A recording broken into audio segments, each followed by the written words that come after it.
Дарахад.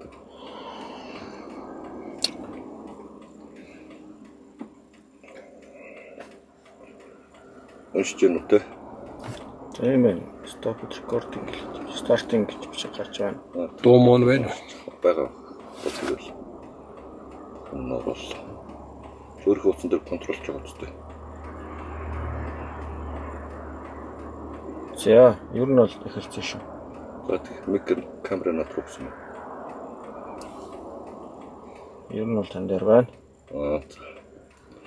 За өрөө минь манайхаа төвжрэл дунд эхэлж जैन тэгээд өнөөдөр гадаа их гоё өдөр байна. Урчтараас эхлээд ер нь гадаа их гоё болсон доо. Намрын сарын шинэ 8-наас эхлээд гадаа их гоё болсон. Яагаад гэвэл Монголын улс төр уур амьсгал дотор нэгэн сайхан зүйл болсон. Тэр нь юу вэ гэхээр Монголд за байж яхан камер юу н орж ирээгүй шүү дээ. Мик нь орж байна. мик зоос юм уу? Зоцсон даа халагдсан байна шүү дээ. Дуу нь орж ирэхгүй байна. Дуу нь орсон мөн. Дуу нь орж ирээгүй. Нүкөр. Мик асаас юм энэ. Бана ханаас уу тийм асуусан. Асуушгүй. Чи ногоон гэрэл асч байгаа юм микэн дээр чинь. Амьд бүжээс алга. Ямар ч байлаа. Мик жаасаагүй шүү дээ. Тийм гэсэн. Бидний асаад тавчин хаана байна? Шууд донгор нороод ирлээ шүү дээ. Юм шүү. Шээ. Юм шүү. Шээ. Юм шүү. Шээ. За чи бахан. За үт байжлаа мик анхаа. За. Амьд тушуу залуу. Мик болохгүй байгаа даа. Мик нь оршгүй. Бано. За лайв нь эхэлцээ гэсэн чинь мик маань орж ирдгүй.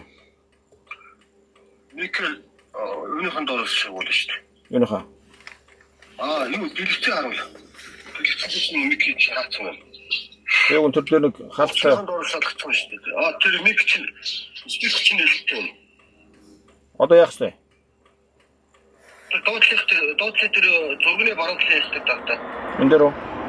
Мик чинь ажиллаж баруунлын надад чинь voice шүү. За. Ажиллаж шүү. Тэгээ бид энэ лайв дээр дуун маань явахгүй шүү дээ. Гэхдээ надад чи явахгүй шүү дээ. Чи өөрөө давхар хонохгүй бол Тийм би хянаад байна. Надад чи сонсохгүй. Өөрийнхөө хугацаар сонс. Тийм би өөрөө уцаар сонсоод байна. Сонсохгүй шүү дээ. Жойн бото чи сонсоод За таараа үзээд та яах. За. За барьж.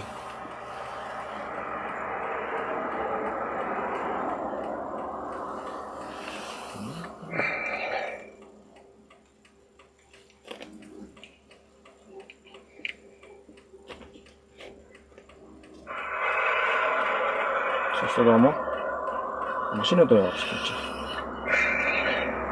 Орцсон байгаа юм шүү. За яруу. Орцсон шүү. Нүкөр. Орцсон байгаа юм шүү. Онцлог орцсон шүү дээ. Орж уу. Тийм ээ зүгээр сонсож байна чинь. За сонсоод байгаа юм шүү дээ. За эхэлчих. За. Өөрөө минь манайхаа тэгээд төвжрэл дунд эхэлж байна. Манайхаа шеэрлээ түгээгээд найздаа өрөөд өгөөрөө шеэрлээд өгөөрөө тий. Тэгээд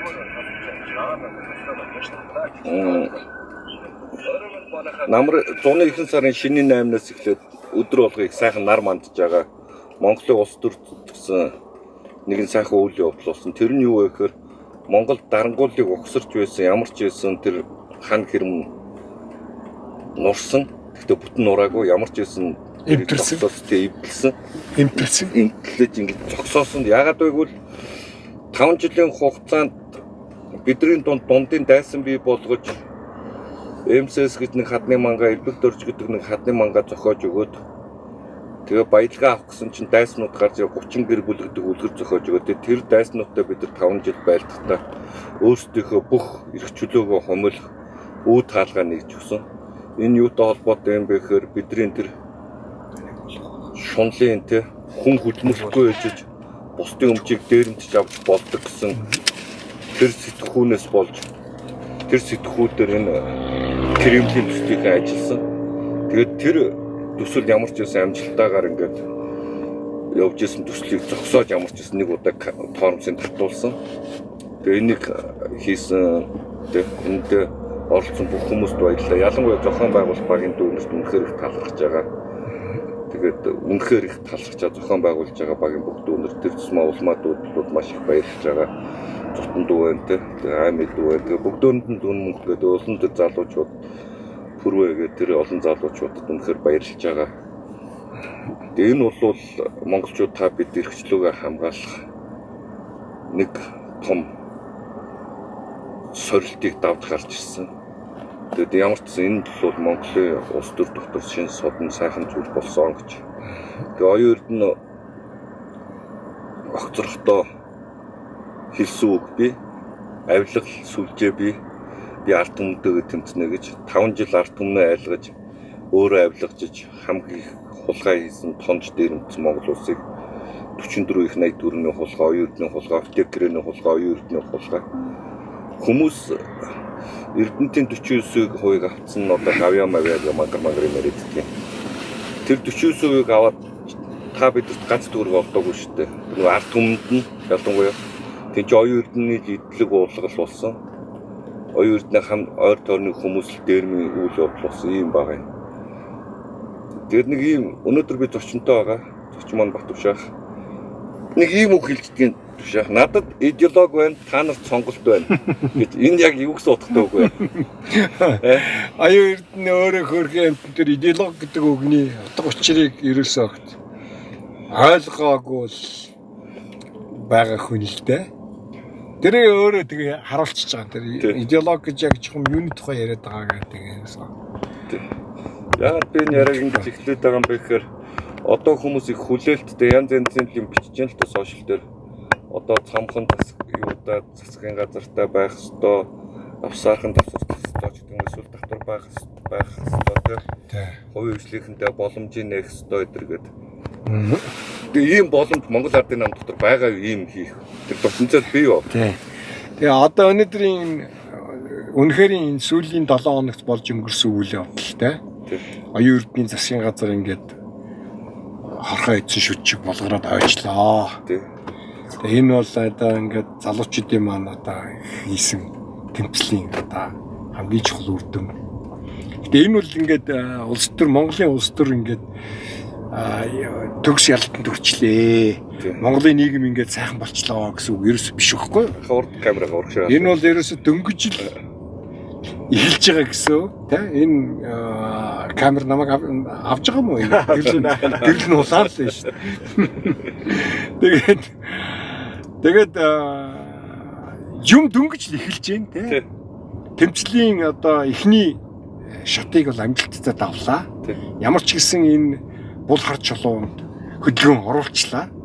Хамгийн гол энэ өнгөрсөн 7 хоногт болсон үйл явдлын монголчуудын хувьд бол хамгийн том ололт бол Монгол дахь Кремлийн төсөлд бол бид том цохилт өглөө. Тэгсэн. Монгол дахь Кремлийн төсөл бол гацлаа. Бүрэн зогсоогүй. Тийм гацсан. Тийм гацчлаа. Гэхдээ энэнийг бол ингээд энэ гацсаанаасаа гартал нь бол бид хүлээх ерөөс ямарч шаардлага байхгүй. Монголын хамгийн чухал асуудал бол монголчууд бидний хамгийн гол үндсэн асуудал бол тусгаар тахлын асуудал.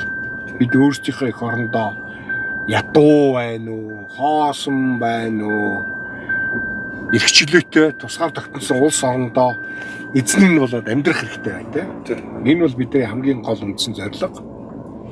Тэгээ энд хүрэхэд бол зөндөө олон хийх ажил байна. Эхнийхээ том сорилтыг бол бид давсан. Оюун эрдэнийн засгийн газрыг ямар ч гэсэн огцруулсан. Оюун эрдэнийн гол одоо нөгөө загламайлсан эцэг нь бол Монголоос ер нь гарч зүхтаасан сурагтай байна. Тэгээ үнэн ч юм уу худлаач юм уу тэр тухай бол одоо үнэндээ хэлэх юм бол хамгийн гол юм бол одоо ингээд цаашгаа яах юм бэ? Тий. Улс төр цаашгаа яаж өрнөх вэ? Яаж өрнөх ёстой вэ? Ийшгээ явуул яасан. Хаашаа одоо явах вэ манай улс орн тий? Улс төрийн амьдрал цаашгаа яаж өрнөх ёстой юм бэ гэдэг асуудал их олон хүний одоо олон хүнд асуултын тэмдэг болоод чихэнд нь сонсогдоод байгаа гэж би бодож байна яг үннийг хэлэхэд. Зарим хүмүүс бол их гиннээр одоо ингээд бүх асуудал шийдэгдсэн гэж бодож байгаа ч улсууд байхыг бол үгүйсэхгүй тийм. Тэр нь яг сайхан амьдрах гэсэн. Тэгээ одоо тий зарим хүмүүсийн хувьд бол яг сайхан юмд хүрэх гэж яхад нь замд нэг хідэн дуракууд гарч ирээд ингээд бүх юм ингээд төвөөгөө төлөвлөгөөгийн нураагаад тий. Ийм юм боллоо ч бодож байгаа улсууд байгаа. Хамгийн гол юм бол одоо ингээд цаашаа улс төр яаж өрнөх ёстой юм бэ? Монгол Ардын нам гэдэг энэ мангас нам бол засгийн эрх барьж байгаа гэдгийг мартаж болохгүй бид нэр. Засгийн эрхэндээ байгаа. Улсын их хурлд дийлэнх ихэнхийг олонхыг бүрдүүлж байгаа нам бол тий 68-уулаа байгаа. Одоо Монгол Ардын нам засгийн газраа байгуулах ёстой. Одоо ямар нэгэн хамтарсан засгийн газар мазар тэр нүх нам одоо нөгөө ангархаа нам энтрийг л татан хүнжилтэд татан оруулах энэ тухай ойлголт бол байхгүй болж байгаа бах гэж найдаж байна. Тэгээд ардын нам дангаараа засгийн газар мангас нам дангаараа засгийн газараа байгуулад ингээд цаашгаа явах хэрэгтэй. Гэтэл хамгийн гол асуудал нь өнөөдөр энэ хүмүүсийн энэ анхаарлын төвд нь юу байгаад байгааг анзаарэгдэж байгаа хэрэг зэрэг хэн ерөнхий сайд болох гэдэг юм бэ? Хэн ямар сайд болох гэдэг юм бэ гэдэг асуудал байна. Яг үнэ хэрэг дээр бол хэн ерөнхий сайд болох, хэн ямар нэгэн сайд болох нь бол сонирн биш байхгүй. Энэ бол 2 дахь, 3 дахь, 4 дахь, бараг 5 дахь асуудал. Гол асуудал бол Монгол Ардын нам цаашаа засгаа байгуулад юунаас ажиллаа эхлэх юм, юу хийх юм, Монгол орныг хаашаа аль зүгт авч явах гэж байгаа юм. Үндэстний өмнө тулгараад байгаа энэ нийгэм эдийн засаг, энэ эдийн засгийн асуудлуудаас хаанаас нь эхэлж юуг шийдэх гэж байгаа юм гэдэг л хамгийн чухал асуудал байхгүй юу? Үнэндээ бол Монгол Ардын намд энэ тухай ямар ч концепц байхгүй. Хамгийн гол нь намч идеолог гэж өөрийнх нь яриад байгаа юм байхгүй тий. Нөгөө оюун эрдний өөрийнх нь яриад байгаа би идеолог гэдэг юм олчлоо гэдэг байгаа тэр идеолог нь олсон идеолог гэж юм байхгүй. Тий. Энэ нам социализм байгуулна гэж явж байгаа тэр идеолого хог дээр авчи хайцсан. Тэгээ одоо дараа нь тэрнээс хойш ямар ч идеологгүй лоёрчдын нам болоод ингээд 30 жил Монгол орны төрөөр тоглоод ингээд явж байна. Яг харамсалтай Монголын ард түмэн энэ ямар ч идеологгүй те үзэл сурталгүй ийм намд ингээд ийм олон жил ингээд дарлуулж байгаа нь бол монголчуудын бидний өөрсдийн имэйл юм л. За энэ тухай яриаг нэг үргэлжлүүл цааш яриад явах зүгээр хамгийн гол нь одоо Монгол Ардын нам дангаараа засгаа бариад явах ёстой. Засгийн газар байгуулах ёстой. Тэгээд тэр засгийн газар нь хаанаас юунаас ажиллаа эхлэх вэ гэдэг л хамгийн чухал болохоос биш зандан шатран ерөнхий сайд болно уу, модон даам нь ерөнхий сайд нь болно уу, тэ? Тэр одоо нөгөө нэг учрал нь ерөнхий сайд болно уу? Эсвэл учрлын дараах нөгөө салалт нь ерөнхий сайд болно тий. Тэр бол их сонирн биш байхгүй. Тэгээд залуучуудтай хандаж нэг зүйлийг хэлмээр байгаа. Юу гэж хэлмээр байгаа вэ гэхээр зэрэг бидний саяын хийсэн амжилт айгүй том амжилтанд хүрсэн. Маш том амжилтанд хүрсэн. Маш том алхам хийж чадсан. Гэтэ энэ бол дөнгөж эхлэл гэдгийг л дахин хэлмээр байгаа. Яг гэвэл одоо ингээд Монгол Ардын нам засгаа байгуулад, шинэ засгийн газрын эмхлэн зохион байгуулад юу хийх юм? Яг ямар үйл ажиллагаа явуулах юм? Монгол орны өмнө тулгамдаад байгаа одоо энэ эдийн засгийн, нийгмийн олон хоригдлогдсон асуудлуудыг хаанаас нь эхэлж яаж шийдвэрлэх юм те? Энэ бол хамгийн чухал асуудал байгаа юм л та. Тэрнээс биш одоо учрлан ерөнхий сайд болно. Зандан шатран ерөнхий сайд болно. Энэ бол их сонио асуудал биш. Хамгийн гол нь ингэж байгаа юм л та. Энэ хөдөлмөрийн үндэс нам бол мэдээж эдгэртээр нийлээд засаг маск байгуулах байх. За тэр нь ардын намын асуудал, бидэнд хамаагүй асуудал. Тэгээд хамгийн гол нь энэ Монгол Ардын нам гэдэг юм чинь тэр гол улс төрийн намд байх хэвээр тэр идеолог гэдэг юм нь одоо оюутны хэлээд байгаа тэр юм нь үзэл баримтлал нь өөрсөнд нь үнэхээр байхгүй юм аа. Эдгээр зүгээр л дээрэмчд. Тэгээ эдрээс одоо Монгол улсыг ирээдүйн аль замдлаар явуулах тухай эдэрч ямар ч концепц юу ч байхгүй. Зүгээр л эдэрт бол юм биетгээгээсээ л гэж залбирах хэрэгтэй. Яг үндэ бол. Тий, яг үнэ хэрэгтэй. Юм хийхгүй байвал харин баг гаа учруулна тий. Юм хийх гээл ирэх юм бол энэ 14 мега төсөл мөслгээл тий. Энэ чинь ингээл бүр Монголын чинь баллахчил биш сая. Тий. Яг мега төсөл гэхээр зэрэг ямар зураг нүдэнд тусаад байгаа гэхээр зэрэг урдуураа нэг 14 мега төсөл гэхээр зэрэг ямар зураг нүдэнд тусаад байгаа гэхээр зэрэг урдуураа нэг 14 хулган суулгацсан муур багшил санаанд ороод байгаа байхгүй. Тий. Тэр чинь нөгөө нэг Үзэн ядаад идэх хятадуудад нь ерөөсөө л тэр 14 мега төслөөр одоо энэ хүмүүс тэр нөгөө бартер гэхээр ойлгохгүй байгаа даа шүү. Бартер гэдэг чинь бараагаар солино санаа шүү гэсэн санаа шүү дээ. Тим л юм ихжсэн шүү дээ эднэр.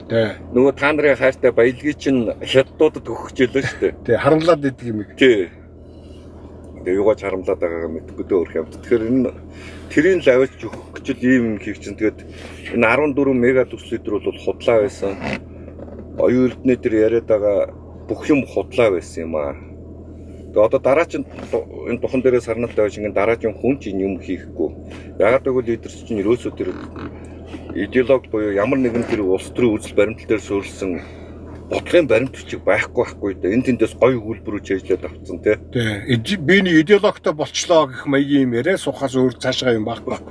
Тэгээ хамгийн гол нь за ингээд Монгол Ардын нам ингээд дангаараач байд юм уу хүн намтаагаач байд юм уу нийлээд ингээд өвсөд засгаа байгуулад явна гэхэд бол эдгээрээс хүлээх юм бол үнэндээ байхгүй байна.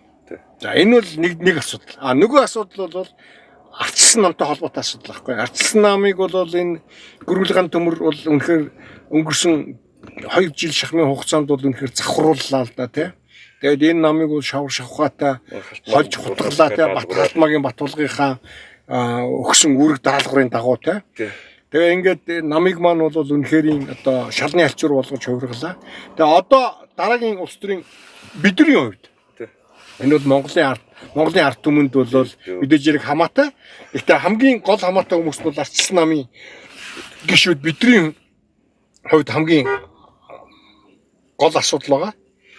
Энэ нам бол нам шиг нам болж чадах юм уугүй юу гэдэг асуудал өнөөдөр Монголын улс төрийн хамгийн чухал асуудал байгаа. Одоо ардчилсан нам үндэсний зөвлөлт хорон үндэсний бодлогын хорооныхоо хурлыг хуралдуулах шаардлагатай. Өнгөрсөн 2 жилийн хугацаанд энэ нам дотор юу болов, яав, ив, Жанко Батулга энд ямар үүрэг оройлт тоглов, юу ямар хор найруулав, юу хутгав те.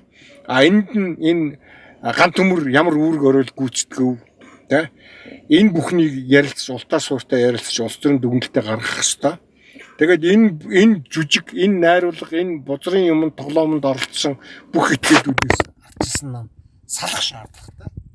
Хамгийн энэ төргүүний асуудал. Энэ төргүүнд энэ новшнуудаасаа бид нар салах хэрэгтэй. Ингэж бид нар энэ Монголын ард түмний өмнө бол өөрсдөө цэвэрлж чаддаг, өөрсдийнхөө буруу хийсэн юмыг хумсарлаж ойлгодог, алдаагаа засдаг ийм нам гэдгийг бол харуулна л да. Тэгээд энэнийг одоо зүгээр энийг засгаас гарсан төдийгөр бол энэ зөв зам дээр орчлоо гэсэн үг ерөөс огтхож биш байхгүй. Энэ нүгэл цайруулах үйл явдал. Энэ бол одоо ингээд засгаас гарцсан оюун эрднийг огцорход нь одоо нэг үүрэг гүйцэтгэгдсэн төдийгөр энэ ардчилсан нам ингээд ард түмний өмнө нэрээ цэвэрлсэн гэсэн үг ерөөс огтхож биш байхгүй. Хамгийн гол нь ингэж андуурчвал ерөөсөө болохгүй. Тэгээд энэ асуудлыг бол ултаа сууртаа авч хэлцэх ёстой. Яагаад ардчилсан нам ийм байдалд орвоо? Юунаас болвоо гэдгийг бид нар үнэхээр одоо гүн гүнзгий худж төнгөж задлан шинжлэх шаардлагатай. Тэгээд энэний шалтгаан нь бол их энгийн хэдхэн зүйл дээр байгаа шүү дээ. Нэгдүгээрт нь бол бид нар тэр идеологи үзэл суртал гэдэг юм дээр ажиллах ёстой юм байна. Бид ямар чиглэлийн, ямар үзэл суртал баримталдаг, юуны төлөө зорддог нам юм бэ гэдгийг ойлгож авах хэрэгтэй юм байна.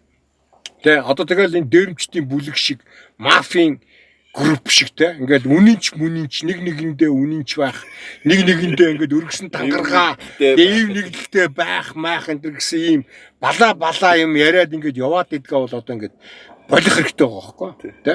Тэгээд энэ юуны өмнө эхлээд энэ нам гэдэг юм чинь үзэл суртал байд юм байна. Тэгээд тэр үзэл суртал дээр суурилсан хөтөлбөр програмтай байх хэрэгтэй юм байна үйл ажиллагааны. Бид энэ улс орноо энэ улс орондоо бид ямар хувь нэмэр оруулах гэдэг байгаа юм. Хөгжилт нь юун дээр нь бид нар ямар одоо түлхэж өгөх гэдэг байгаа юм. Тэргээ бид нар тэр програмаараа гаргаж ирж тавьдаг. Түүн дээрээ тэр ард түмний дэмжлэгийг авдаг. Тэгээд сонгуульд ордог ийм мэрэгжлийн улс төрийн нам болох хэрэгтэй байгаа байхгүй ардчилсан нам. Тэгэл нэг нөхрийг ингээл даргаараа 50 гут нөгөөх нь нэг эрх баригч улс төрийн хүчнтэй бүр сонгуулийн өмнө хуйлдад эхэлсэн байгаа шүү дээ. Тэгээ тэрийг одоо оюун эрдэнэ ил гаргаа тавьчихсан тий. Ямар хүнийг нэр дэвшүүлгүй, ямар хүнийг нэр дэвшүүлж болохгүй вэ гэдгийг ярилцаад нөгөө Монгол Ардын намын хүн дарагтаа очиод ярилцаа сууж идэг гэрээ тий. Дэрийг сонгуулийн өмнө бид нар мэдчихэд олж дуулчаад тий тандчаад тэгээ хэлээд ирсэн л тий. Наад нөхөр чи ийм юм хийгээд байна. Тэгээ намын хамт олон бол тоогоогүй л дээ бидний үг. Хамгийн гол нь тэгээд иймэрхүү юмн дээрээ бид нар жоохон одоо сургам ийм муухай гашуун ийм юм дээрээс сургамж авч тэгээд энэ намаа зэгцэлж авахгүй бол нам гэдэг байгууллага чинь юуны өмнө эхлээд өдөртөгч биш ээ. Нам гэдэг чинь юуны өмнө эхлээд хүн биш ээ. Нам гэдэг чинь юуны өмнө эхлээд ёс суртахуун, ёс зүй.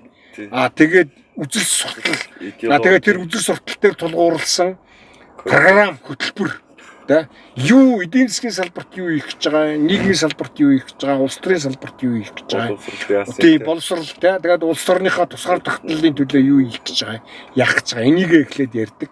Тэгээд энийг хамгийн гол нь энийг ярьцны дараагаар эдгээр ажлуудыг хэн хийх юм бэ гэдгийг ярьдаг тий. Хэн энэ ажлыг хамгийн сайн хийж чадах вэ гэдгийг үүний дараа тий. Алаагүй баавгаг арсыг нь хуваах тухай асуудал ерөөсөө ярьдаггүй тий. Одоо аль эзэн тэг хуваагаад эхэлсэн байж байгаа. Тийм биш. Ийм маягаар ингээд явахгүй шүү гэдгийг л залуучуудаа өнөөдөр сануулж хэлмээр. Скватер Эрдэнэ бол тэгээд улсын их хурлын гишүүн хүн эрхийн дэд хорооны манай намын хальтаа. Тэгээ манай намын нөхөр байгаа. Тэгээд тэр оюун өмнө долоож байна. Гүйцэтгэх засаглалын парламент хоёр ямар холбоотой байлаа. Германд одоо ингээл эвсээр дандаа засаг барьж идэг гэдэг ахаа ингээ бүгдөө нэлээд засаг барьж идэг юм аха. Та герман боловсролтой тэр юуны өмнө эхлээд энэ нөгөө эхлээл нэг төмөнөөс ингээд энгийн юмнаас эхлэх хэрэгтэй байгаа. Яагаад гүйцэтгэх засаглал гэж нэрлсэн юм? Тэ? Яагаад энийг гүйцэтгэх засаглал гэж хэлээд байгаа юм? Гүйцэтгэх засаглал гэдэг үгийн чинь утга нь юунд байгаа юм? Өөрөөр хэлбэл хаа нэгэн газар ямар нэгэн тийм хөтөлбөр програм боловсруулагдаад гарч ирээд батлагдаад тэгээд тэр програмыг гүйцэтгэдэг хэрэгжүүлдэг газар нь засгийн газар байна шүү дээ. Тэрнээс биш өөрөө ингэмээр нэг өглөө босч ирэнгуутаа оюун эрдэнэ шиг нэг өөр юм яриад дараагийн өглөө дахиад нэг өөр нэг юм яриад те 14 мега 55 сига гэдэг ингээд яриа яваад байдаг тийм тэгээ бүсчлэн байрна гэдэг хуваа ногтлон тэрэнд оногдно энийх тэр минийх гэл ингээд яриад явдаг юм гэж байдаггүй байхгүй юм байж болдоггүй байхгүй энийг тэр хэлээд байгаа. Тийм учраас парламентын засаглал энэ ерөөсөө засаглалыг эрх мэдлийг хуваарлах хуваах энэ зарчим чинь юунаас гарч ирсэн юм бэ гэхээр зэрэг ерөөсөө ингээд энэ шин чанараараа энэ төрийн эрхийн чинь энэ үйл ажиллагаа нь шин чанараараа өөр идэг юм байна. Шийдвэр гаргах гэдэг нэг газар байд юм байна. Гаргасан шийдвэрийг гүйцэтгэх, хэрэгжүүлэх, биелүүлэх газар гэдэг нэг тусдаа байх хэрэгтэй юм байна. Тэгээд тэр биелүүлж явах явцад нь гарсан зөрчил нь хуулийн дагуу байна уу, үгүй байна уу гэдгийг шүүх тогтоодог юм нь тусдаа байх хэрэгтэй юм байна гэдэг энэ 1780-ад оны үед тодорхой болсон юм ойлголт шүү дээ. Одоогоос 200 гаруй жилийн өмнө. Тэгээд энийг одоо өнөөдөр Монголд ингээд ойлгохгүй одоо хүртэл ойлгохгүй тэгээ улсын их хурлын гишүүн болчоо тэгээ ингээд яваад байна гэдэг бол нэмгэн л байхгүй. Парламент Германы парламент тэгээ дандаа ингээд эвсээ засаг байгуулдаг юм уу? Дөрөөр нийлээд эвслийн засгийн газар байгуулдаг улс төрийн нөхцөл гэж байдаг. За тэр ямар нөхцөлд улс төрийн одоо эвслийн засгийн газар байгуулагддаг вэ гэхээр зэрэг парламентын сонгуульд хэн нэг аль нэг улс төрийн нам дийлэнх олох болж чадаагүй засгийн газар эмхлэн зохион байгуулах хэмжээнд хүртэл санал авч чадаагүй тохиолдолд хамгийн олон санал авсан хоёр нам нийлж засгийн газараа байгуулдаг ийм практиктай парламентын засагтаа орн улс орнуудад.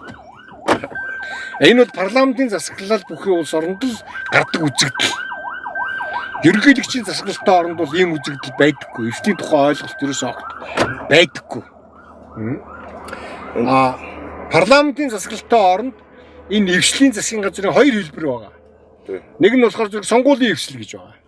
Тэрний үг гэхээр зэрэг парламентын сонгуул болохоос өмнө хоёр улс төрийн хүчин эвсээд хамтарсан програм боловсруулж гаргаж ирж тавиад.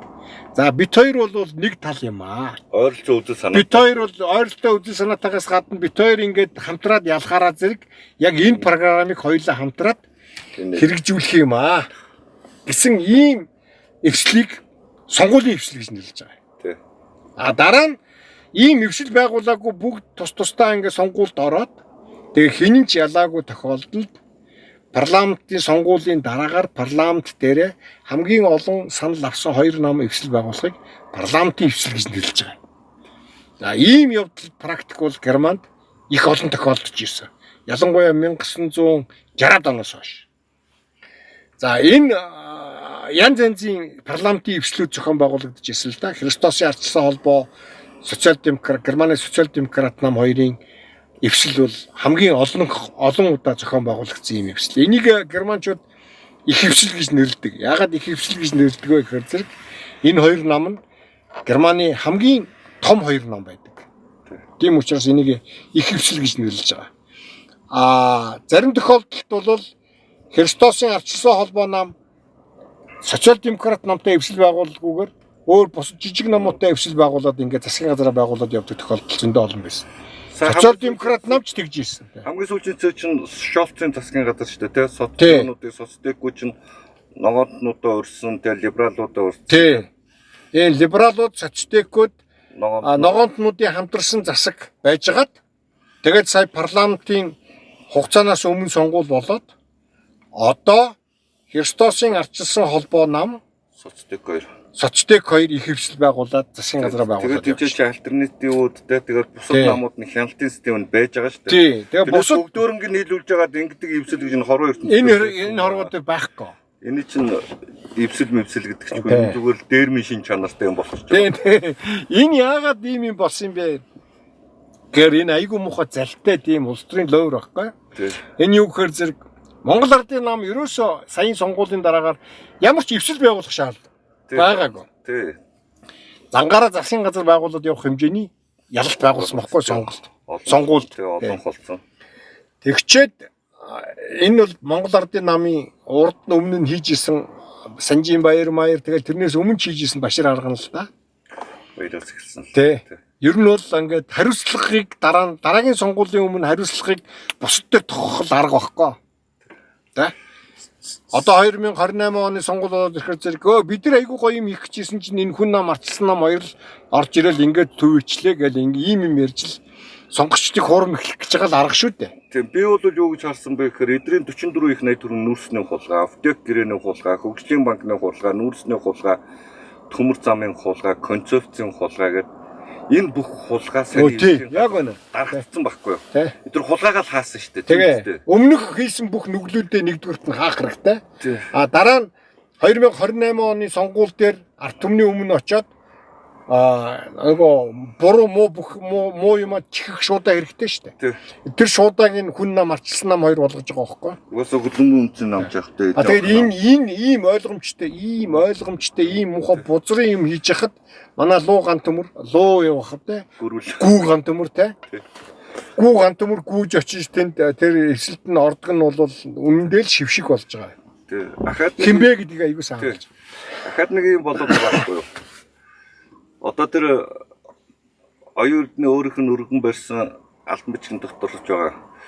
Тэр гүйддэг эрх мэдэл тэр парламент ямар хамаатай юм бэ?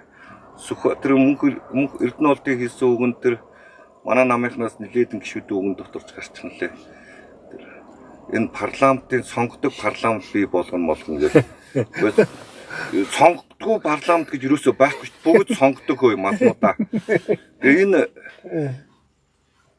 мэрэгчлсэн парламентын тухай ярих гээд байх шиг байгаа өөрсдөө нэр. Гэтэ энэ чинь гүйцэтгэх эрх мэдэл ямар ч хамаагүй зүйл үсттэй. Тий. Тэгээд энэ мэрэгсэн парламентын тухай тэгээд эн чинь парламентын гишүүд парламент өөрөө хууль тогтоож байгаа улсууд өөрсдөө энийг боловсруулж баталдаг болохоос гүйцэтгэх эрх мэдэл энэ юу ямар хамаатай. Тий нэг улс төрийн нөгөө нийгэм бүхэлдээ улс төрийн боловсрол дараа энэ парламент гүйцэтгэх засаглал, хууль тогтоох засаглал, энэ гүйцэтгэх эрх мэдэл тэгээ хяналт тавих энэ үйл ажиллагаа, энэ бүхний нарийн нөгөө нарийнсах байх одоо ер нь энгийн тийм ялгаа заагуудыг нь ойлгохгүй байгааг далимдуулж байгаа байхгүй тий? Далимдуулж байгаа тий? Сонгодог парламенттай улс оронд одоо ингээд бүгдээрээ нийлээ засгаа байгуулдаг гэж худлаа шааж байгаа л байхгүй тий? Шууд улаан тий. Тэгээ одоо хэдүүлээ юуны тухай ярих хэрэг илүү их ач холбогдол өгж ярих хэрэгтэй байна вөхөр зэрэг. За ингээд оюун эрдний юу бах вэ? 00-ийн засгийн газрыг ингээд 0 эрдэнэ. 0 эрдэнэ гэдэг байгаа. Чи бол 00, чи бол 0 эрдэнэ гэдэг байгаа. Би бол 00 гэдэг байгаа тийм. 00-ийн засгийн газрыг огцруулчлаа. За бид нар нэг ихний тавьсан нэг зорилготой хүрчлээ. Одоо цаашаа юу болох юм бэ? За одоо мэдээж хэрэг Монгол Ардын нам парламентын одоо дийлэнх зөнхлөх холныг бүртгүүлж байгаагийнхаа хувьд засгаа байгуулад, гүйцэтгэх засаглалаа, эмгэлэн зохион байгуулад, засгийн газраа байгуулад ингэж явах шүү дээ. Монгол манай ардчилсан нам одоо парламент дээр яг өөрийнхөө хийх ёстой, гүйцэтгэх ёстой үүрэг функцийг гүйцэтгээд сөрөг хүчнийхээ үүргийг биелүүлээд ингэж явах шүү дээ.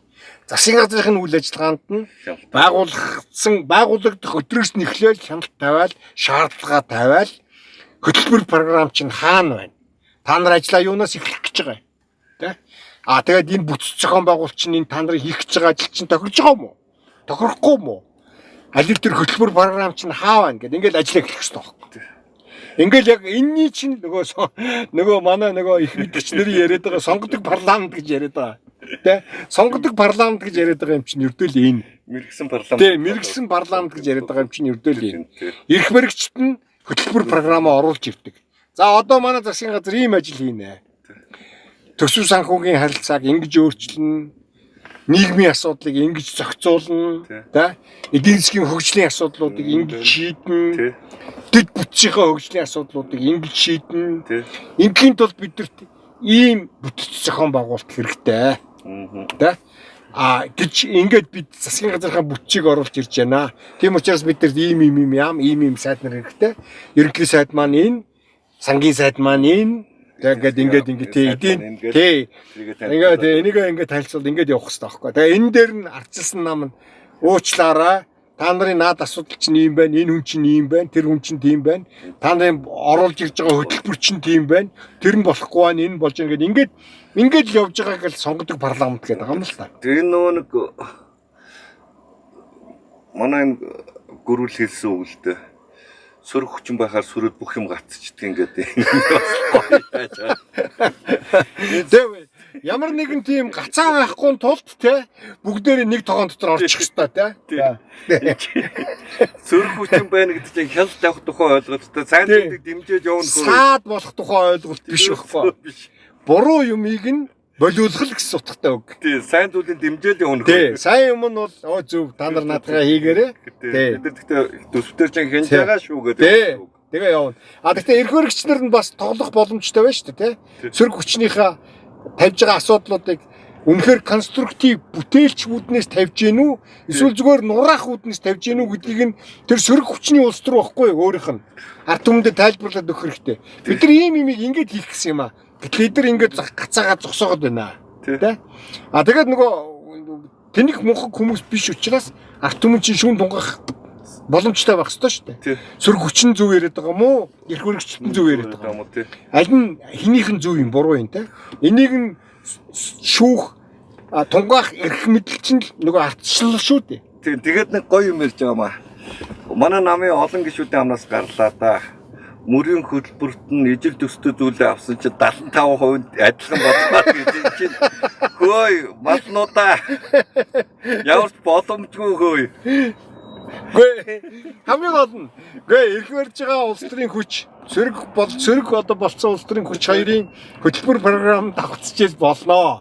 75%. За 75 байна уу, 85 байна уу, 95 байна уу, 100% давхцсан байж болно. Тэр асуудал биш. Хамгийн гол нь тэр хөтөлбөр програмыг чинь хэрэгжүүлэх үйл ажиллагаа нь чухал байхгүй юу? Ханаас нэг хэлхий? Яаж хийх? Тий, яаж хийх? Юунаас нэг угаасаа боломжгүй. Тий, ямар дистрал яхаа угаасаа тийм байдаггүй энэ хорвоод байна. Хизээч тийм хоёр өөр улс төрийн жигүүрийн нэг нь зүүнний, нөгөөх нь барууны хоёр улс төрийн намын хөтөлбөр програм нь хоёулаа хоорондоо 75% ижилхэн байна гэж тийм юм энэ хорвоо дээр байхгүй. Тэр галзуугийн больницын хоёр тасгийн хооронд бол тийм байж болно те. 5 дугаар тасаг 6 дугаар тасгийн хоорондоо адилхан нэг нь Наполеон нөгөөх нь Кутузов байж болно шүү дээ. Тэгэхээр эн чинь ийм боломжгүй галзуу юм ярьдаг одоо энэ тэгээ энэ яагаад ингэж ярьж ичгүүр сонжиргүй ийм юм яриад байгаа вэ гэхээр зэрэг эдгээр чинь мэдчихэж штэ. Нийгмийн ерөнхийдөө улс төрийн боловсрол бол дорой. харахгүй байна те. Тэгээ ингэж ярихаар бол энэ хүмүүс нөгөө нэг тэнэг загас ирээд өтөлөгчсөн дэгийг очиод өнгөчдөг шиг энийг ингэ шидчихэнгүүт өнгөчнэ гэж бодоод байгаа хөөхгүй. А гэтэл энэ чинь 21-р зуун штэ. Мууч сайнч те. Тэгээ өдрөөс өдөрт ингээд хүмүүсийн боловсрол мэдлэг юмны ингээд юмд хандах хандлага өөрчлөгдөд хажуугаар нь ингээд чи битэр шиг ийм хинэтэ хүмүүс ингээд яг тайлбарлаж өгöd нь штэ.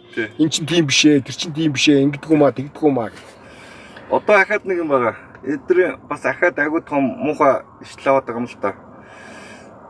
Одоо яг оюутан хохирогчийн дүрлөө орчиж байгаа. Одоо энэ улс төрийнхөө хувьд юу гэдэг нэг Мангас дарах гэж Баатар болсон шүү. Тэнгууд дайсны талын хувьдад унгаацсан юм шиг нэг муухай хохирогчийн сэтгүүрөө орж ирж байна л та. Тий. Энийг бол мэдээж нэг амар гой Дон Кихот чөтгөр шулмайг дарах гэж явж ирсэн чинь замаас нь тэгээд ажлыг ингээ гацаагаад тэгээд галзуугийн болництой байж хийц. Тийм тэгэд энийг ингээд томьёолохдоо ингээд ахгүй юу. Нэг хэдэн дайснуудад л бид нэлцсэн юм шиг байна. Тэгээд тэд нар ингээд одоо энэ Нара гэдэг нэг эргөө их хурлын гишүүн байгаа л да орктой. Тэгээд энэ Норт Найрамд лидер ард түмний ингээ баялагийг ард түмэнд нь авч өгч ирсэн чинь гэдэг юм. Энэ ард түмний баялаг гэж яг юу вэ? Яг үний хэрэг дээрээ. За нэгдүгээр энэ дотор их хэдхэн энгийн юм ингээд даамны нөгөө нэг хэдхэн ширхэг даамыг ингээд байрыг олоод тавьчих хэмжээний юм энгийн зүйл байхгүй. Нэгдүгээрт нь яг үний хэрэг дээр энэ Монгол улсын нутаг дэвсгэр дээр байгаа бүх юм ард түмний баялаг. Монгол улсын тийм Монгол улсын өмч. Гэтэ энэ бол цэвэр хийсвэр ойлголт байхгүй. Тэ. Энийг бол зүгээр философийн үүднээс л ингэж ярьж болдог гэхээс биш. Эн чинь яг хууль эргэцэн үүднээс нь аваад үзгэр зэрэг эн чинь бүгд эзэнтэй. Бүгд тодорхой тий. Энэ миний одоо нэг 1000 квадрат метр талбайтай газарт хашаа байна. Энэ бол минийх. Тэ. Энэ бол минийх. Гэхдээ энэ бол Монгол улсын газар нутаг. Тэ. Манай хөршийн миний хажууд байгаа дахиад бас нэг 1000 квадрат метр газар нутаг байна тий. Энэ тэр манай хөрших. Тэгэхээр тэр бол бас Монгол улсын байхгүй.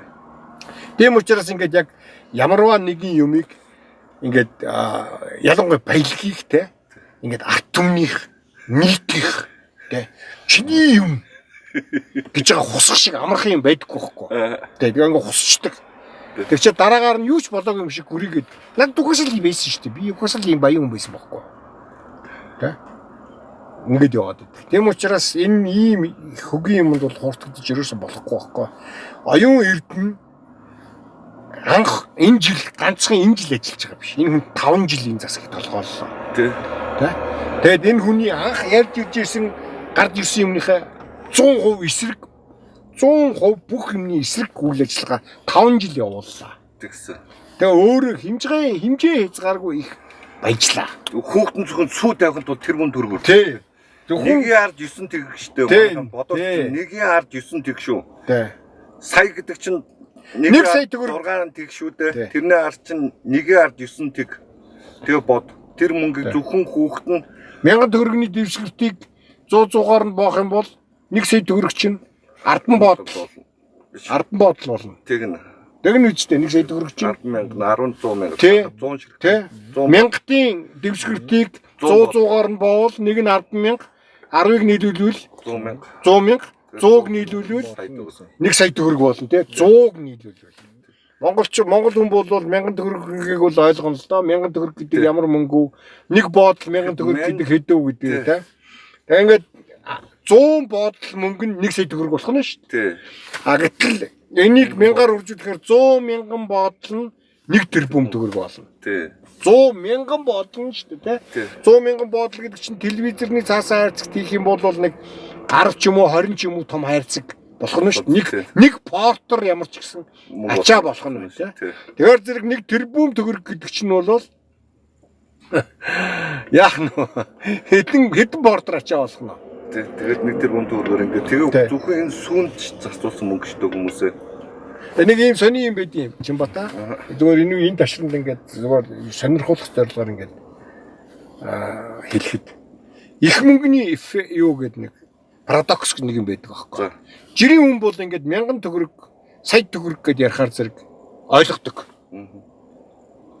100 сая төгрөг, тэрбум төгрөг гэхээр ойлгохгүй болчдөг. Ерөөс хүлээж авах чадвар байдаггүй. Яг л гэвэл парадокс энэ энэ парадокс их тооны парадокс гэж байдаг. Их тооны парадокс гэдэг. Тэгэхээр яагаад тэгэхээр зэрэг хизээч бидний хинэнч нэг дор 100 сая төгрөгтэй байж үзээгүй байхгүй. тэрбум төгрөгтэй байж үзээгүй. Тэрбум боли зүгээр 100 сая төгрөгийг яг ингээд бэлнээр нь урдаа хоолныхоо ширээн дээр ингээд тавьчаад сууж ирсэн хүн бид гурвын дунд л ямар ч гэсэн байхгүй.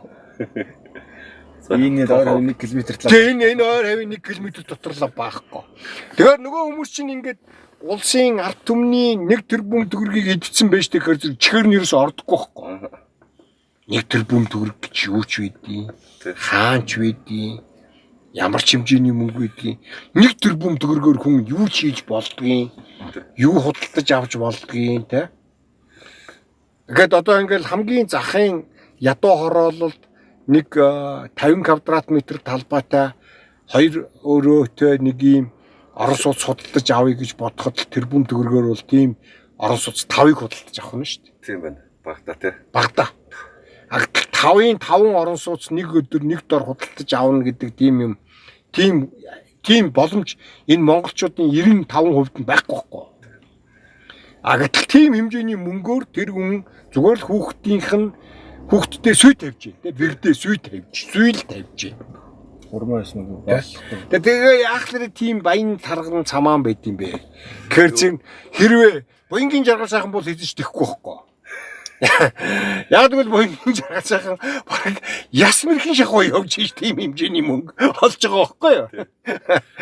Хулгай хийдэг болсон. Тий, хулгай хийж, худлаа ярьж, лойр хийж тийм мөнгө олж авч байгаа байхгүй. Хүний бүгс долоож яаж, алингаа алдаж явж тийм хэмжээний мөнгө олж байгаа байхгүй. Оюун эрдэнэ бол тэрийг ганцхан гар үсгээр л олчж байгаа. Гар үсгээрч биш зүгээр ганцхан удаагийн зүгээр тохилтоор л олчж байгаа байхгүй. Тэгэхээр тэр мөнгийг хайрлахгүй шүү дээ. Тэгээд жирийн хүмүүс тэрэнд нь дургуцахаар гайхаад байна тэр хүн.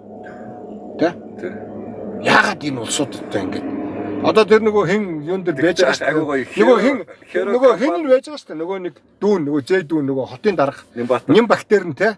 Миний охин юугаа өмсөд яагаад явах нь чамд юу ямар хамаатай юм. Сэтгүүлч рүү дайрдаг байхгүй. Гэхдээ танаа охин чинь яагаад тийм их юм, тийм цамаан, тийм баян тарган, тийм байдаг юм бэ гэд. Тэр охиныхын тухай асуугаагүй тэр өөрийг асуугаад байгаа шүү дээ.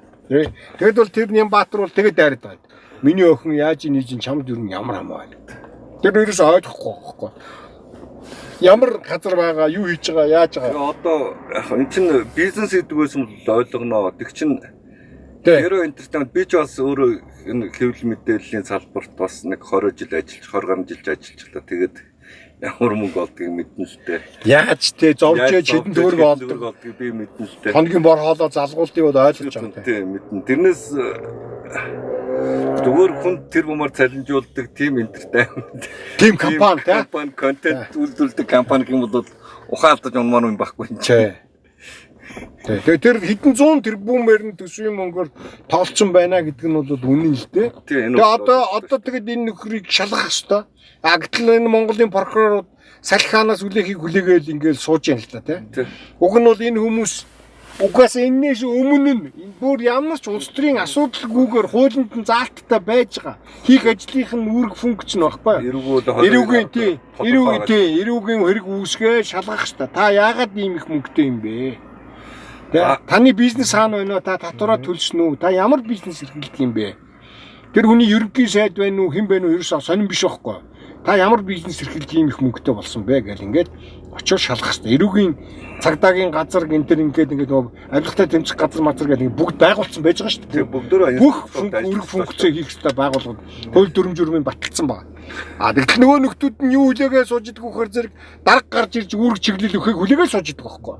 Тэгээ одоо оюун эрдний оронд гарч ирсэн нөхөр үүрэг өгөхгүй бол энэ чивчмээгүй ингээл байж л байна. Гүлтэйгэл байж юм. Тэгээ юу ч болоогүй юм биш. Нэг юм болж байгаа. Сая н хууль зүйн сайд манай намаас одоо ичмэр юм даа. Тэгээ манай намч гэж одоо тэгээд хогийн сав болчихсон гэдэг нь хардаад юм л. Одоо тэгээд би бол ялтан гэрлэгээд байгаа юм л да. Энэ нөхөр төрөөс баян компани гэж болохгүй гэдэг юм.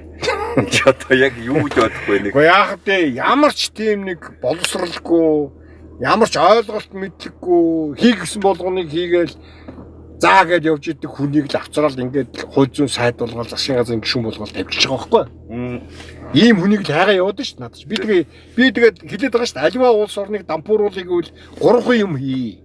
Нэгдүгürt хамгийн тэнгүүдийг нь сонгож олж ирж дарга болгоо. Тэ?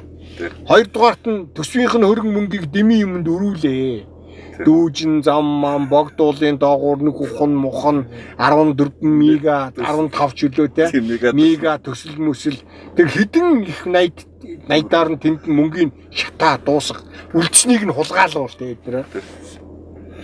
Тэгээд бусад улс орнуудтай эрүүл саруул улс орнуудтай тогтоосон харилцаануудын тасал. Японуудтай битгий харьцуул, Германуудтай битгий харьцуул, Француудтай тэр ялангуяа тэр Арева тий тэр ураны салбарт ажиллахыг бүгдийг таслан зогсоо тий. Тэгээд энэ хідэн тэнх хүн хайчих юм. Өөрөө өөрт чинь бүх ид баялагтайгаа 1 сая 500 мянган квадрат километр нутагтайгаа ингээд өнхрөд ороод ирдэг юм биш үү те. Өмнө нь тэгээ залгисан тэр манай хатуу төрөл саднуудыг те бидний алаг махны тасархай алтан ясны гэлтрхий тэр бурятуудыг туваан нарыг халимгуудыг юу болгов те. Одоо өнөөдөр тэд нар юу болцсон байна? Одоо их бууны мах нь болоод тэгэл Украинд очиод бүгд одоо ихэнх тосгонуудад нь дундаж насны өвчүүд нь байхгүй болцсон байна гэж энэ бурятад. Тэгсэн байна. Тэгээ ийм хөв тавилан руу бидрийг чирээд тахад бид ингээд энд өөрөө цоолуулах гэж байгаа хон шиг ингээд номхон байж болохгүй байхгүй. Тийм учраас тэр алтан гэрэл бол яг энэний нэг сонгодог жишээ л дээ. Компани тэр Америкийн нэгдсэн улсын одоо энэ ганцхан тэрбумтэн энэ Elon Musk 400 тэрбум Америк долларын хөрөнгөтэй тийм сүүлийн хэдэн сар одоо нэг 160 тэрбум төгрөгийн алдагдал хүлээгээд байгаа гэж байгаа. Тэгтэл дэлхийн номер 1 баян хүн хэвээрээ байгаа. Elon Musk гэхэл Америкийн нэгдсэн улсаас баг засгийн газраас баг дангаараа шахуу баян юм хүн байж байгаа жишээт тийм. Тэгээд энэ чин хувийн сектор чинь ингээл өсөөл хөгжөөл улс орноо эдийн татвараа төлөөл эдийн засгаа чирээл хүн ардаа чирээл улс орныхоо хөгжлийг чирээл ингээл явж идэг ёстой. Тэгэхэд одоо богдын засгийн газрын үед тийм юу гаргаж ирсэн гэсэн. Шийдвэр гаргаж ирсэн гэсэн. Жанарасигаас өндөр барилга барьж болохгүй даагур гэдэг. Тэ? Яг тэрнтэй адилхан тийм бүдүүлэг харахгүй үеийн хүмүүсийн гаргаж ирсэн шийдвэр шиг л тийм л юм ярьж байгаа байхгүй. Засгаасаа баян бизнесмен байж болохгүй. Юу гэсэн ч үг юм. Тэ? Засгаасаа баян компани байж болохгүй гэнэ л да. Тий. Ийм мангар юм ярьжээд ийм хүмүүсийг тэгээд ер нь бол хувийн бизнесийн салбарын хувийн компани хувьцаат нийгэмлэгийн тий хөрөнгө мөнгөний дээд хэмжээ хязгаар гэж ерөөсөө энэ хороонд тийм байхгүй шүү дээ. Тий. Ийм илээ болоо юм яриад тэгээд ийм хүмүүсийг ингээд тэгээ Баттулга дандаа ийм зөвүүн ийм нэг ийм харахгүй өстой танил дээр ийм харахгүй тэнэгдэн хүмүүс олчих. Гэхдээ энэ чинь Баттулгынх биш ээ. Энэ чинь цаанаас нь Кремлийн явуулж байгаа бодлого нь 20 дугаар зууны туршид 1920-ад оны үеэс эхлээд явуулсан бодлого нь багхгүй. Тэ? 10 хэрийн 10 би одоо ингээд намайг ингээд зарим хүмүүс бас одоо ингээд шууд нэг ам нэвэл уушгинэ гэдэг зарчмаар хэлчихье. 10 хэрийн гиндэн гэдэг хүн хөдөөний фракцийн тэр хідэн нөхдүүд яаж Монголын төрд гараад ирэв. Энэ бол Кремлээс ирсэн хэдэн хүмүүсийн зохион байгуулсан үйл ажиллагаа л байсан байхгүй. Бараг битгий бадрах. Тий, бараг бичиг үсэхгүй шахам хэдэн хүнийг төрийн толгойд авчирч тавиал тэдгээр нь өмнөх үеийнх нь нөгөө нэг жоохон юм ойлгодог, жоохон юм боддог, өмнөх засгийнхаа өмнөх үеийнхээ хүмүүсийн тэр нөгөө уламжлуулж үлдээсэн тэр төрийн хар харьцагны бодлогын зах зугыг нь мэдэрдэг хүмүүсийг нь тэдгээр хідуулаад тэгээд дараа нь тэднийг нь өөрсдийг нь хятаал ийм маягаар л явсан ийм энэ чинь бол зүүнтний нуглаа гэж тий баруунтны нуглаа зүүнтний нуглаа гэл ингээл нэгийг нөгөөгөр нь хятуулаад ингээд явсан шүү дээ. Тэгээ эн чинь тийм аппаратны селекц гэдэг тийм Оросын нэр төмөө байгаа шүү дээ. Аппаратны селекц гэж нэрлэж байгаа. Ингээл малаар ярих юм бол одоо ингээл хамгийн муу хонийн сонгож аваад хуц тавиал ингээл их юм бол яванда тэр айлын хоттой хонь тэгэл тэр хэвээрээ тэгэл будаа болох байхгүй. Зуд даахгүй, юу ч даахгүй тэгэл хяарах тийм сүрэг болох байхгүй. Яг ийм үйл ажиллагааг явуулж байгаа. Тэгээд энд нь бид нар өөрсдөө ингээд үндэстэн байж аж, тусгаар улс байж аж та. Ийм харгас муухай хорон бодлогонд нь автагдаад явдаг бол бидний арчааг урах. Одоо дахиад нэг юм байгаа. Энэ одоо хүмүүс юу хүсэж байгаа вэ гэхээр нэг мундаг ерөнхий сайдл гарч ирэх юм шиг байгаа. Тэгэл тэр нь л Монголыг хөгжүүлээл хүмүүсийг сайхан амьдруулах юм шиг байгаа. Тийм боломж нөхцөл байх уу? Энэ дэлхийн өсөлтөр юм байдаг юм уу? Би айгүй олон удаа хэлж байгаа. Их олон жилийн өмнөөс хэлж байгаа. Хүн чухлаа. Гэтэ нэгдүгээр номер нь хүн биш ээ. Нэгдүгээр номерт нь хөтөлбөр програм юу хийх гээд байгаа юм бэ? Тэр нь баггүй. А тэгээ тэрийг боловсруулалтын дараагаар бол тэрэндээ тохирсон хүмүүсээ сонгож аваад тэгээд ажилуулж үзээд болохгүй бол болохгүй байгаануудыг нь солиод илүү гэхдээ солихдоо сайжруулж солих хэрэгтэй шүү дээ. Нэг хүнийг солиод оронд нь бүр муу хүн авчир тавьчих болохгүй. Одоо оюун эрдэнэс жоохон дөнгөр юм л тавих хэрэгтэй байхгүй тийм Монгол ардын намын хамгийн гол үндсэн үүрэг даалгавар нь. Гэтэл энэ зандан шатрыг авчир тавьчих юм бол тэгээ оюун эрдэнэ байжсэн баг дээрсэх юм болно шүү дээ. Адилхан хогийн савлаа. Бүр зандан шатар бол бүр энэ нэг шуудгаа илчээ тэгээд өөрөө сонсоод хөөнийхөө хувьд өөрөө сонсоод мэдээж сайхан сонсохдохгүй л багтдаг. Зандан шатар бол оюун эрдэнэс 7 дор хогийн тантан шүү дээ. Тий. Ерөөсөө бүгд энэ ардын нам дотор ер нь бол муусны нүгштэй байх. Тий. Үнэн хэрэгтээрээ ингээд ардын намын энэ удирдах бүрэлдэхүүн энэ баг хурал тэгээд тэр дэшигээ юмд нь бол одоо энэ нь арай гайгүй юм да гэж хэлчихмээр нэг ч хүн байхгүй яг үннийг хэлэхэд. Бүгд хогийн тантан. Ардсан нам ч гэсэн үндэ хэцүү байдалтай байна. Гэхдээ арайч бас тийм болоогүй байна. Ардсан намд хийх ажил маш их байна, ярих юм маш их байна, зохицлох юм маш их байна. Одоо үндэсний бодлогын хорооных нь хурлаас маш их юм шалтгааллах гэдэг байна, тийм. Нэр үндэсний бодлогоор гэснээс нэвтрүүлж өндөрлж байна. Бүр нэг юм бүр зацуурчмаар байна. Намайг ч одоо намын ив нэгдлийг хаглан бутлах гэдэг байна гэдэг юм. Энд чи үзэл баримтлал дээр огтлцоо ял гэдэг юм л та. Үзэл баримтлал нь намыг нэгтрүүлдэг цемент нь болохоос биш. Хувь хүмүүс хоорондын харилцаа биш байхгүй. Хэрвээ хувь хүмүүс хоорондын харилцаан дээр Батбулгын тэр хөвгөг намраас нөхдөө чи энэ нэгдэлтэй байх юм бол боломжгүй байгаад байгаа. Хэрвээ ингээд хувь хүний хоорондын харилцаан дээр суурилсан ийм ив нэгдэл байгуулчих юм бол эн чинь дээрэмчдийн бүлгэл болчихно. Тийм биз дээ. Тий. Эн чинь зүгээр маф гэсэн үг. Тий. Би чамд үнэн шүү. Тий. Чиний яв гэсэн газар чинь явна, суу гэсэн газар чинь суун хийгсний чинь хийн, гүйцэтгэх гэсний чинь гүйцэтгэн. Чи харин миний арыг даан шүү. Гэж байгаа чинь л энэ мафийн одоо гол философи шүү дээ. Мафийн бүлгийн зохион байгуулагддаг үндсэн одоо философи. Нам бол улс төрийн байгууллага бол тэгдэггүй маа. Улс төрийн байгууллага бол програмн дээрээ үзэл санаа, үзэл суртал дээрээ түүн дээр тулгуурсан програмн дээрээ нэгддэг. За манай нам бол ийм улс орныхоо хөгжлийг ингэж харж байна. Ийм хийвэл улс орн маань өөдлөн энэний төлөө хэдүүлээ үзэл санаагаа нэгтгэе. Зохион байгуулалтаа нэгтгэе. Суурилж байгаа шүү. Энэ үзэл санаан дээр суурлаад ингээд энэ хөтөлбөрийг хэрэгжүүлэхийн төлөө явна шүү. Тэгээд тэр хөтөлбөрийг хэрэгжүүлэх гэж явж идэл нөгөө дундаас нь янз янзын асуудал гарна шүү дээ. Хувь хүнтэй холбоотой, үзэл бодолтой холбоотой янз янзын асуудал гарна. Тэрийгэ бүгдээрээ өөр хоорондоо шилжиж байгаа шүүн тунгааж агаад тэгээд игнэгээ эргүүлж нэвтрүүлээд цэвэрлээд зохион байгуулалтынхаа арга хэмжээг авахыг нь аваад ингээд урагшаа явдаг ийм байгууллагыг л нам, улс төрийн нам гэдэг байгаа шүү дээ. Тэрнээс биш нэг хэдэн нөхдөд нийлчихэд би чиний найз, чи миний найз, чи надад үнэн шүү, би чамд үнэн шүү гэдэг юм бол энэ зүгээр л дээрэмчдийн бүлгэл байхгүй тийм. Тэгээд энэ үзэл баримтлалынхаа тал зогссон их хурлын гишүүд байгаа шүү дээ. Тэгэнгუთ намын бодлого сүрсэн гэдэг энэ ямар ойлголт байгаа. Өөгөө энэ шал хотлоо нэр хаяг өгж байгаа. Даргын үгэнд ороогүй л гэж хэлж чадахгүй болохоор намын бодлого сүрсэн гэдэг байгаа байхгүй юу? Яг үнэн хэрэг дээр бол нөгөө лууган төмрийн хүслийг биелүүлээгүй л байхгүй юу? Тэрийг л чи намын бодлогын эсрэг явуулаа гэж хуцаад байгаа тийм. Яг үнэн хэрэг дээр ямар ч намын бодлого тэнд байхгүй. Тэнд зүгээр лууган төмрийн дурд ачаалал байгаа байхгүй юу? Гүрвлийн манд дурд ачаалал. Тийм. Гүрвэлган төмрийн дурд ачаалал байгаа байхгүй юу? Та сайн нэг юм ажиглуу энэ яалтчгүй нөө цогтгөрөл бүлгийн дарга шийдвэр гаргаа бүлгдээр санал хураалга 23-16 шийдвэр гаргачаад гарлаа л та. Тэгээ манай тэр нь одоо тэр Эрдэнэ ноолд тэр энэ Туваа тэр баясгалан гэдэг тэр нэг тэрэгцэртэй нөхөр Тий. энэ мөнх баясгалын эдрийн Байж байгаа царай. одоо энэ алтан гэрнүүл хааста мондөг байсан шүү. Тий. Цаашаа зөрөгтөө тэмцэн үдтэй тэргээ долоож байгаа өдөр. Тий. Тэгээд Тэгээ нэг талаас долоож байгаа, нөгөө талаас бас амын асууж байгаа. Тий. Чи яг энэ хэвээр байх юм уу? Тэгүн гута нөгөө зөвхөрл Амгалмаатар чинь манай Гамбат ах гэдэг чинь төрүүлээ гараад явчихаа шүү дээ. Араас нь ингээд бүгд гараад ингээд дагж байгаа. Тэгээд тэр одоо тэрийг л ингээд уянгалцгаагаад байгаа юм. Би өвбөхийн групп төр болж байгаа үйл явдлыг яриад байгаа шүү. Тэгээд тэр дээр л уянгалал нам ив нэгдэлтэй байлаа. Намын бүлэг аймаар мундаг байлаа. Тэр дээр л бичихгүй да.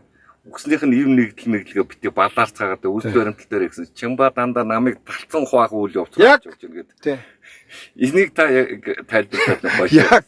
Яг ингээд нэг амбаарын доогоор орцсон харах ингээл гарч ирээл тэгэл хаанаас бяцлаг үнэртэж байгааг хараад үнэртэл тэгээд тийшээ бяцлагны үнэрийн зүгэл хоншороо эргүүлж байгаатай адилхан үйлдэл амар олон намын бүлгийн амар олон гишүүн хийж байна. Тий.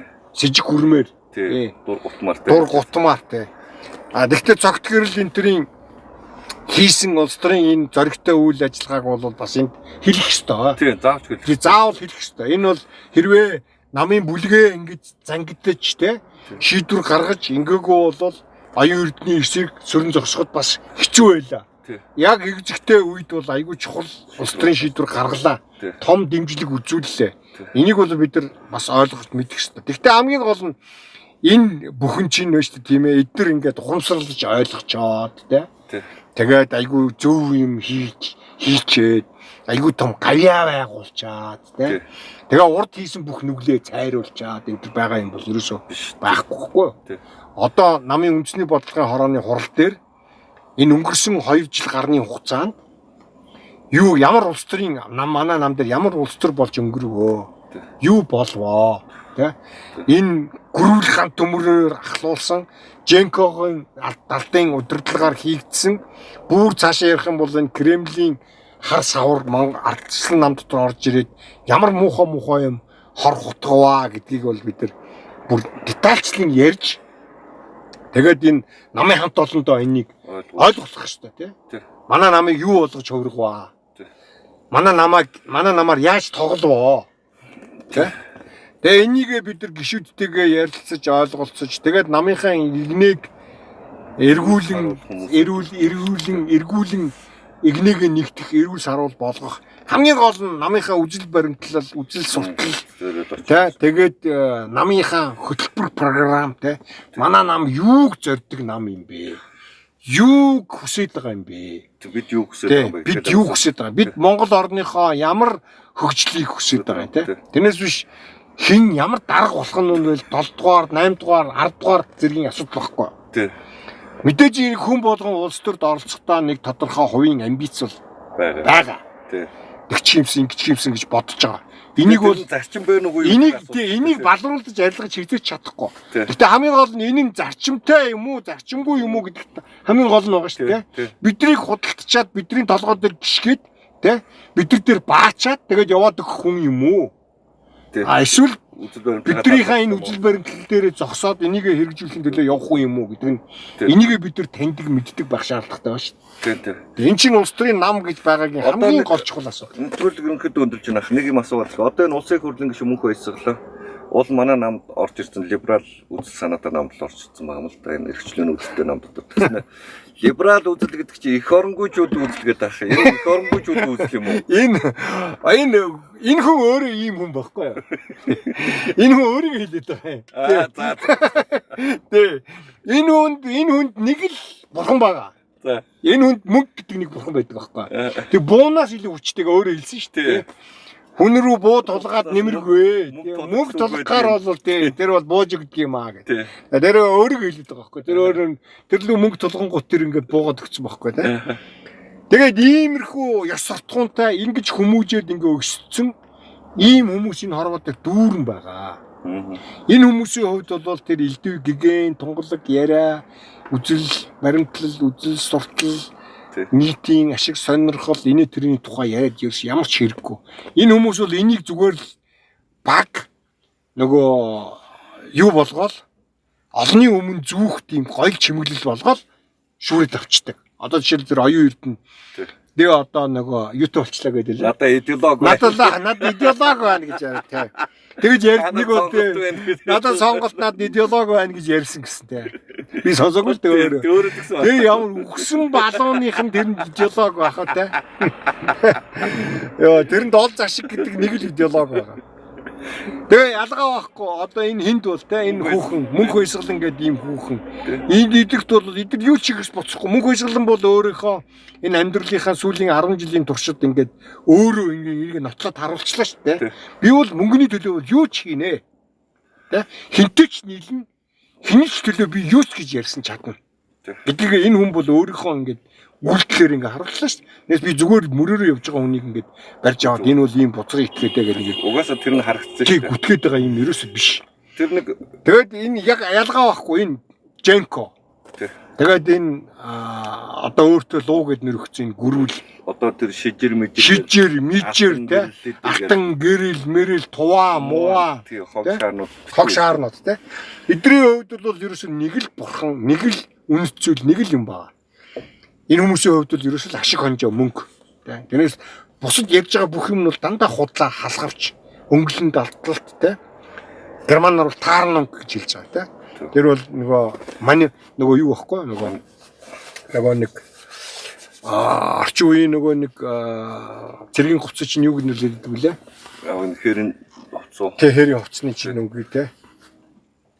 Ийм ба. Тийм учраас одоо арчилсан намын үндэсний бодлогын хороо арчилсан намыг одоо ингээд авч явж байгаа.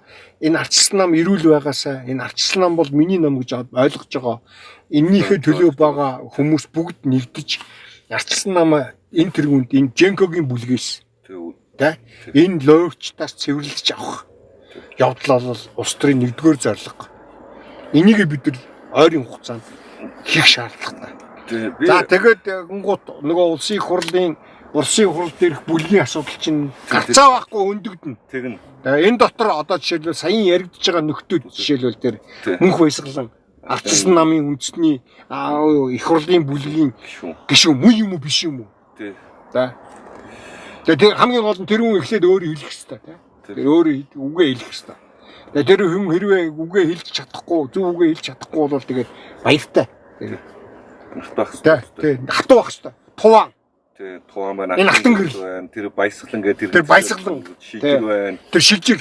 За шилжир бол шилжирээс бол үг мөгийг сонсодох шаардлага байхгүй. Шууд хөөгд явуулах. Тэгээ энэ шууд хөөгд явуулах хэрэгтэй. Энэ шүү гамбаа байна. Хин шүү гамбаа. Тэр жаргал сайхан гэдэг хөдөлмөр. Жаргал сайхан байна. Тэр жонко өөрөө байна. Жонко өөрөө байна. Тэр хөөгд явуулах хэрэгтэй л. Тий. Тэгээд энэ жинхэнэ арчилсан нам нь энэ юм шүү. Жинхэнэ арчилсан намын бүлэг чинь энэ байна гэдгийг арт өмнөдөө нэгдүгürt нь яг ойлгомжтой тодорхой харуулах хэрэгтэй.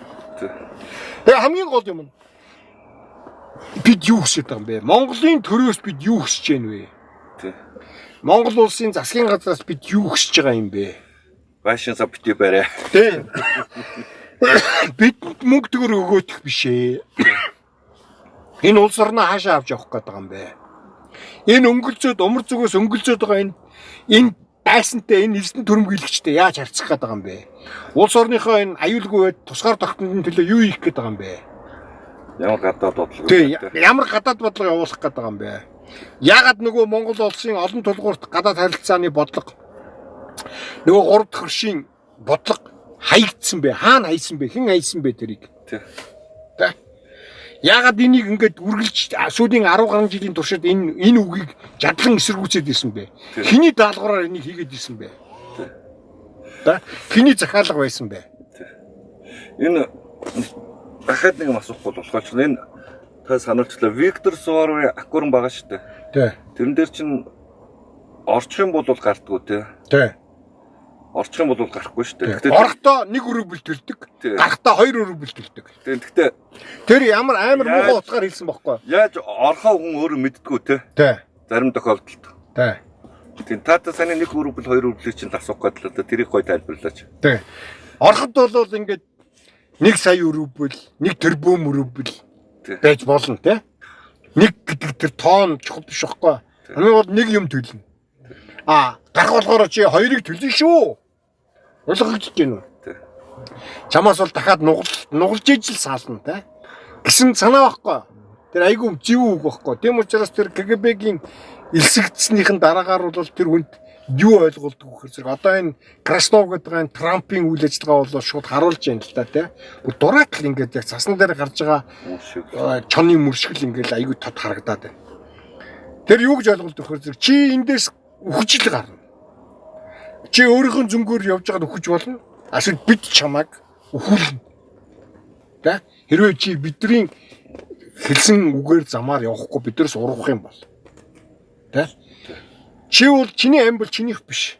Тэр ороход 1 рубль, гарахад 2 рубль гэдэг байгаа чинь чиний амнаас бол одоо энэ өдрөөс эхлээд чинийх биш, бидрийнх шүү гэж хэлж байгаа байхгүй. Тийм учраас тэр КГБ-гийн дэд академик төгсөж байгаа сонсогч нар тэр бол дандаа тэндээс төгсөд гарахдаа хошууч золтоо гард болж гардаг академи төгсөж байгаа юм чинь да. Яа тэр дор хаяж ахлах дислэгч Ахмад Золтой тэр академийн сонсогч болно. Академид 3-4 жил суралцаад тэгээ хошууц солтой хаалдаг те. Одоо өөрөөр хэлбэл зүгээр жирийн юугаар ирэх юм бол дэдэрдэн боллоо гэж байгаа утгатай үг шүү дээ тэр чинь. Кандидат навах болж байгаа гэсэн санаа байхгүй те. Тэгээд тэр төгсөж байгаа нөхдүүдэд бол тэр цаазаар авах процессыг бол харуулдаг. Бүгдээ 3 янзаар л орж байгаа те. Нэг даавн дуагдаад, нэг цэцэгтэй авсан, нэг нь амьдэр штаг жав те. Ийм байгаа. Тэгээд улс төр өнөөдөр Монголд улс төрийн үйл явдал юу болоод байгаа нь тодорхой ойлголт бас тодорхой та нарт. Монголчууд бид ингээд их юмны их энгийн гинэн тэнэг байдлаар ингээд энэ хорвоо ертөнц амьдрал энэ юмд ханддаг. Энэ их монголчуудын их өвөрмөц унган зан юм шиг байна. Бид бол дэлхий дээр хамгийн харгас 2 аимшигын гүрний дунд байгаа жижигхэн арал гэдгийг ерөөсөө хэзээ ч мартаж болохгүй байхгүй. Тийм. Тэгээд тэр эрхчлөөний арлаж өдрөөс өдөр тусах. Тэгээд тэр эрхчлөөний арал бол яг энэ 2 орны хоёулангийнх нь хувьд яг хоолой дээр нь тэгэлцсэн яасан. Тийм мэдрэмжийг тэдэрт байнга үргэлж төрүүлж байгаа. Яагаад гэвэл урт талд ч гэсэн маш олон үндэстэн эслэгдээд байж байна. Хойд талд ч гэсэн маш олон монгол үндэстэн эслэгдээд байж байна. Энэ хүмүүс бол бүгд дандаа засаг төрөөсөө нэг юм их асууж идэг. Ар монголчуудын амьдралын сайжраар бид нар яагаад ийм ядуу гуйлгач юм байгаа юм бэ? Ар монголчууд ийм эрхчлөөтэй дураараа байдаг. Бид нар яагаад ийм эрхчлөөтэй байж болдгүй юм бэ? гэж засаг төрөөсөө үргэлж байнга асууж идэг. Энэ нь тэдний хувьд бол хамгийн хүнд том улс төрийн асуудал нь байдаг. Дотоод улс төрийн нөхцөл байдлыг нь үргэлж байнга тогтворгүй болгож идэг нэг том асуудал нь энэ байдаг. Тийм учраас Монголд аль болох ийм оюун эрдэнийн энэ Женко Баттулгын ийм бурангуй, хогийн, новшийн, хулгайч нарын ийм дарангуй засаг байвал тэдний хувьд амар байхгүй. Тэгээд дутаа юм хэлгээл тээ. Тэнэгдүү нөө лүмпэн ард түмэн гэж байвал тэгээд болчих. Тэнэгдүү тийм боловсралгүй, юмны учир начрыг ойлгохгүй ахаа гэж явж идэг ийм хідэн тэнэг хүн байвал энэ хүмүүсийн хувьд бол их амар баг. Тийм учраас бид нар энэ олдсон эрхчлөө, энэ тусгаар тогтнол, энэ ардчлалаа бол хамгаалах ёстой байхгүй. Яагаад гэвэл энэ чинь бидний тэр идэх талхнаас, өмсдөх хувцснаас илүү үнцэнтэй зүйл байхгүй. Үр хүүхдийн маань ирээдүй аж амьдралын гэрэл гэгээ аз жаргал нь багхгүй. Тийм учраас энийг бид нар зөв ойлгож энэнийхээ төлөө бүгдээрээ одоо өнөөдөр сүүлийн энэ оюун эрдэнийн засгийг огцруулахын төлөө талбай дээр цуглаж чагсаж ирсэн шиг эв санааны нэгдэлтэй байх учиртай байнга үргэлж. Тэгээ саяын энэ талбай дээр хийсэн ялалт бол дөнгөж эхлэл цаашгаа үргэлжлэн тэмцээ. Дандаа эрх чөлөөн дээр нэгдэх тухай ойлгоод байгаа шүү. Тэрнээс эвтэй байхдаа хүчтэй юм ойлгоод биш шүү. Тий, эрх чөлөөнийхөө төлөө. Хүн болгонд хэрэгтэй юмныхаа төлөө болохоос биш. Тэрнээс биш Чимбатын төлөө ч юм уу. Тий, зөвхөн оюун эрдэнэийг зайлуулахын төлөө ч юм уу биш байхгүй юу? Тий.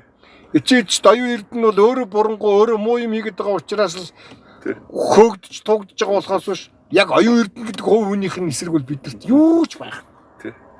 Тэгтээ тэнд нэг ардын намын нэг дамжин юм гişүн гоё хэлдэг юм аа. Энэ урааныг эсэргүүцдэг Монголын эсрэг байсан энэ засгийн газрын уулчин төс болгоны эсрэг байсан хүмүүс манай намын дарагт хайртай бүр үлгсэн зарлаад тий. Даргаа хамгаалаад хайрлаад хөвтөж байгаа тий. Тийм ичмээр Дандаа манай Монголын эрх ашигын эсрэг явдаг хүмүүс. тий. Тэгээд засгийн газар ч юу игээдээс эндээс агүй ойлгомжтой байхгүй та. Тэгээд хамгийн шившигтэй нь юу болсон гэхээр зэрэг оюун эрдэнэ огцрох сургаар 1 хоногийн өмнө тэр хүмүүс бүгд оргоод алгуулсан. Тэгээд энэ ардсан намын тэр сэлэнгийнхэн маань одоо ичмээр энэ тэр ардсан намын тийм дид даргатай гэж. Тий. Ардын намын даргаыг огцруулахад үлсэн зарлаа хөвчээдэг ардсан намын гişүн гэж ямар юм байх вэ? Тий, дид даргуу. Тэгээд ардсан намын дид дарга гэдэг. Ичмээр юм байна шүү. Сэлэнг бол манай ардчлалын нэг үлгэн шүү дээ Монгол орны. Хамгийн хүчтэй манай ардчлалын хамгийн хүчтэй салбаруудын нэг нь сэлэнг байсан. Яхад бас нэг сая ичмээр нэг юм чинь тэр штэ нөгөө нэг тор мах аваад явж байгаа чи ихэнх моохын ах ш нар. Моохын ах эгч нар юм. Өөрсдөө моох гэд нэрлэлсэн. Гэтэ хамгийн гол нь тэд нар бол моох гэж яагаад нэрлсэн гэхээр тэд нар яг үндэ моох байгаагүй. Яг үннийг хэлгээд эзэж байгаагүй. Зүгээр моохот байх нь энэ халтмаагийн Баттулгаас бас нэг өвдөл цөвдөл оногдож магадгүй гэж бодоод моох энэ төр гэж солиож явж исэн гараад байна. Тийм. Тэрнээс яг эрхчлөөний төлөө энэ үйлсд оролцож энэ арчилсан хувьсгалыг хийлцэх ах эгч нар маань хизээж тийм ихгүй. Тэрэнд итгэлтэй байгаараа гэж. За тэгээ өнөөдрийн төвжрэл дунд энэ хүрээд өндөрлж байна. Тэгээд үнгүй юм хавханд байдаг гэдгийг л санаараа та нарт тэр баялагийг өгч байгаа бүгд худлаа. Ард түмдээ авах гэж байгаа чинь эрх мэдэлтнүүд өөрсдөө авч дээрэмтнэ л гэсэн үг шүү. За хамгийн сүүлд нэг ганцхан үг хэлж байна. Одоо ардын нам засгаа байгуулнаа. Байгуулах эрхтэй. Ягаад гэвэл эрх барьж байгаа намаа. Тэгээд хамгийн гол бидний ойлгох юм бол олигтой засаг гарч ирж чадахгүй. Яагаад гэвэл энэ намын бүлэг дотор нь олигтой юм байхгүй. Гадна талаас хайгаад ч энэ намд бас юм байхгүй. За тэгээ хамгийн гол нь энэ яах вэ? Одоо тэгээд нэгэнтээ бидний өгсөн сонгуул энэ. Тэгээ энэ эрх барьж байгаа улс төрийн нам нь энэ. За тэгээ энэ засгийн газараа байгуулна. Тэгээ хамгийн гол нь энэ засгийн газараа байгуулмагц сони юм яриад эхлэх юм бол тэгэл улс төрийн тэмцэл дахиад эхэлнэ. Энийг бол бид нар урьдчилаад зарлах хэрэгтэй, ард түмэндээ ойлгуулах хэрэгтэй байгаа. Хамгийн гол өнөөдөр ярих гэсэн юм бол. Бид одоо ингээд намжин болоод ингээд гэр гэртээ ингээд сэтгэл ханаад одоо ингээд бүх юм гоё болчлаа, оюун эрднийг зайлуулчлаа гэдээ ингээд тайвшраад яваад өгөх юм байхгүй. Одоо Монгол ардын намын засгаа яаж байгуулах, ямар үйл ажиллагаа явуулахыг бид нар ёстой нүд завчлахгүй харна. Тэгээ буруу юм хийгээд эхлэх юм бол дахиад хашгираад гараад ирнэ. Наадхаа боль. Эн чинь буруу байна гэл ингээд ажиллана.